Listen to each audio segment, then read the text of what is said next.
Communiqué.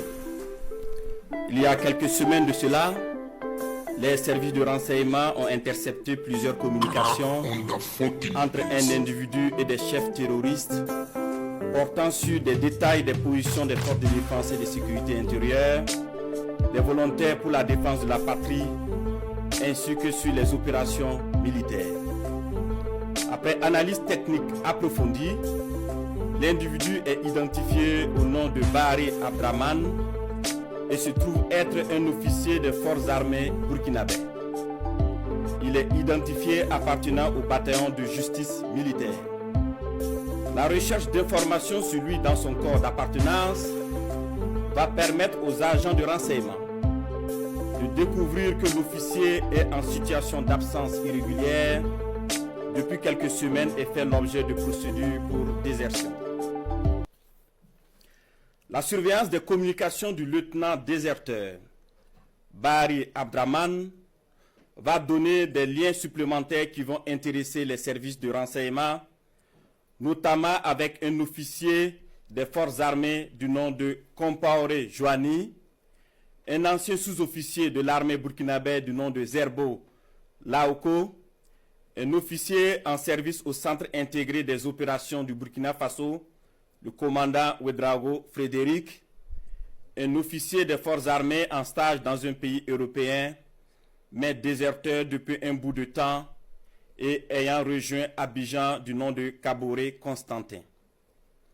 Le travail minutieux des services de renseignement va révéler un grand complot en préparation contre notre pays, dont le but ultime est de semer le chaos total en vue de placer le pays sous tutelle d'une organisation internationale à mesure de reprendre le contrôle dans 10 ou 20 ans selon les instigateurs.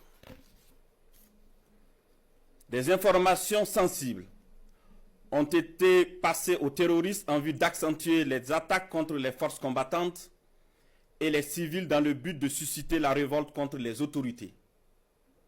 Aussi, d'autres stratégies ont été développées pour désorienter les services de renseignement afin de les amener à faire des arrestations massives au sein des forces de défense et de sécurité intérieure et espérer ainsi créer des frustrations et un sentiment de peur. La manipulation est menée également à travers des messages diffusés pour susciter injustement certains et d'autres messages envoyés à des chefs de corps pour leur faire peur en indiquant qu'ils seront arrêtés car étant sur une soi-disant liste noire. Des leaders religieux et coutumiers ont été sollicités pour convaincre certains officiers de s'engager dans cette mission funeste. Ce fut le cas malheureusement du capitaine Ouedraogo René David, en fuite actuellement. Dans le même ordre d'idée, des VDP ont été contactés pour démoraliser leurs camarades et de l'argent leur a été envoyé pour cette basse besogne. Tous ces stratagèmes perfides ont été développés dans le seul but de déstructurer l'armée et semer le chaos. Les services de renseignement ont suivi la manœuvre qui devrait aboutir, selon le plan des comploteurs terroristes, le mercredi 16 avril 2025, à un assaut sur la présidence du Faso par un groupe de soldats recrutés par les ennemis de la nation.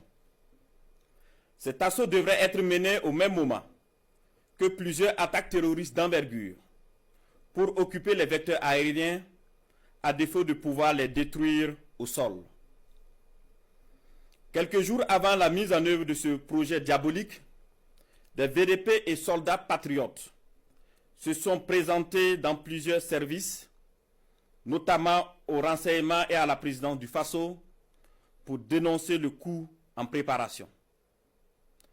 Ces dénonciations se sont poursuivies jusqu'au mardi 15 avril 2025 et ont permis d'arrêter des cerveaux de la manœuvre à Ouagadougou et d'autres en fuite vers la Côte d'Ivoire. Il faut noter que les cerveaux à l'extérieur du pays sont tous localisés en Côte d'Ivoire, y compris le nommé Bahari Abdraman. Le complot se poursuit activement depuis leur centre des opérations à Abidjan, avec pour objectif de semer le chaos au Burkina Faso avant le mois de juin. Les services de renseignement poursuivent leurs actions de surveillance et tiendront l'opinion nationale au courant de toute évolution de la situation. Plusieurs autres personnes impliquées sont suivies et assumeront les conséquences de leurs actes le moment venu. Nous invitons les populations à rester sereines et vigilantes et à signaler toute activité suspecte. Quant aux vaillantes forces combattantes, nous les encourageons à poursuivre leur mission avec détermination tout en restant vigilantes. La patrie ou la mort, nous vaincrons.